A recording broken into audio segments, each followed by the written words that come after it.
выпустила, так, паспела, і якія вось на гэты момант ёсць, і якія насамрэч вельмі цікава абмеркаваць, таму што вось мы былі папярэдняя гутарка, гэта у нас быў нейкі такі зрэз адзін часавы, а сёння мы можам павандраваць у часе. Я думаю, гэта сапраўды будзе цікава, тым болей, што у кожнага паэта ёсць нейкія скразныя тэмы, якія праз час праходзяць, праз час змяняюцца абставіны з імі звязаныя, і гэта насамрэч ужо цікавая гісторыя. Сама па сабе вось гэтае жыццё тэм і жыццё паэта, якое не стаіць на месцы. Вось. І, мабыць, вось я Ользе уже казала, што падрыхтавала такі сюрпрыз для Ольгі, такое заданне. Вось ты можаш тут пачытаць для пачатку по адным самым тыповым вершы з кожнай кніжкі. Вось просто взять, так открыть для тебе. Значит, прости, просто открыть. Так само цікаво, да, як варыянт. Першая кніжка «Рэканструкцыя неба», і яна ўтрымлівае не толькі вершы, тут ёсць і проза, і драма.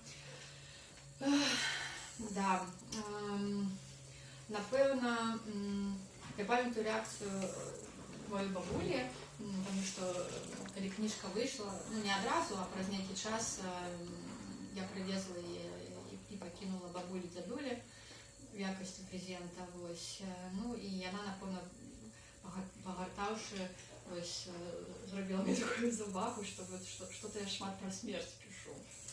Ну і, конечно, засталася незадаволеная гэтым.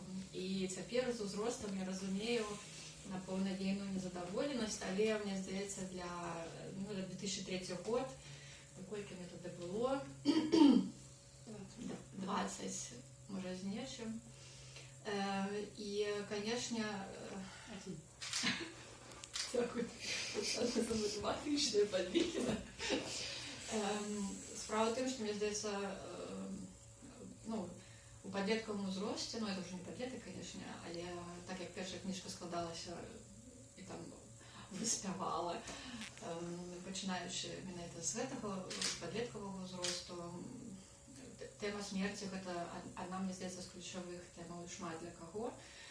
І я памятаю, калі хадзіла на нейкую лекцыю адкрытую, па-моему, Дашук яе даваў тады кінарэжысёр, што увогуле ўласцівасць чалавека думаць пра смерць — гэта такая прыкмета чалавека разумнага. Ну і гэта, напэўна, мяне падтрымала яшчэ в маім імкненні пісаць пра смерць, так што я думаю, ён сам адкрыўся.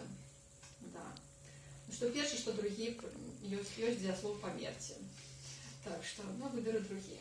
Я часткова помру, часткова загину, кавалками зникну, кроплями высохну, жменями развеюся, каменчиками потону, шматками спорохнею, по молекуле отручуся, по атоме задохнуся, выкинуся, порвуся, по швах разойдуся, под колы подправлю, и зникне проблема выбору. Да. Як добре.